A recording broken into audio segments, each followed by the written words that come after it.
I made a commitment last week at the Pro Blogger event to be a bit braver about trying to make video content on the blog.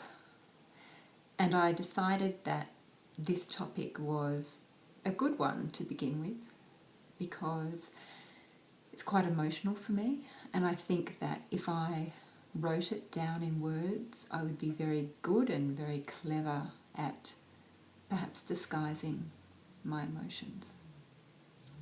I wanted to share with you a bit of a story, I guess, about a realization I had when I was away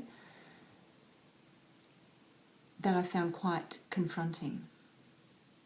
I went to Pro Blogger and I shared with a lot of people how excited I am about the fact that we're getting on a plane to Borneo in a few days, and how my husband and I are going to climb Mount Kinabalu while we're there, and how it's the first thing we've done for ourselves pretty much in 5 years since we had children.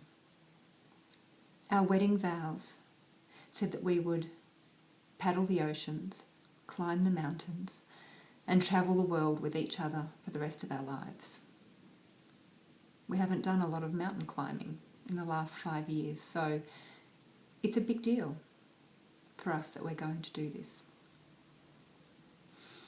What I didn't expect when I was at Pro Blogger was, as I began to tell people about climbing the mountain and explaining to them that for 48 hours we're leaving our children.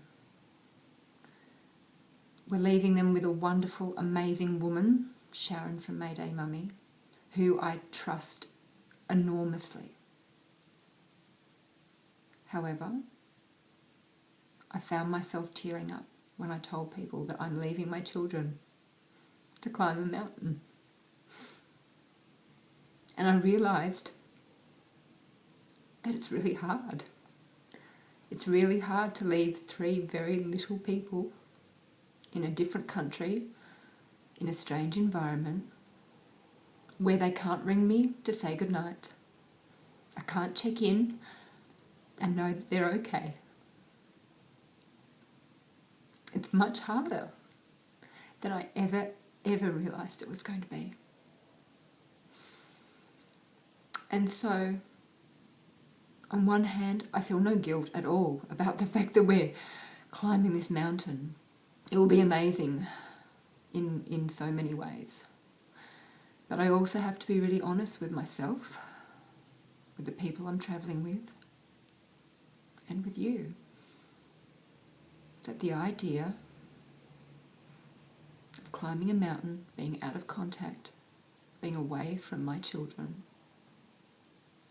for 48 hours and having to trust that they're okay, it's hard. So now you appreciate perhaps why I didn't sit at my computer and write this. And I just wanted to share that. And so I look forward to coming back from Borneo and being able to share some photos of our trip and sharing the climb and all that goes with it. But in the meantime, I'll be hugging and kissing my kids a whole lot over the next week, because it is only 8 sleeps before I go climb that mountain.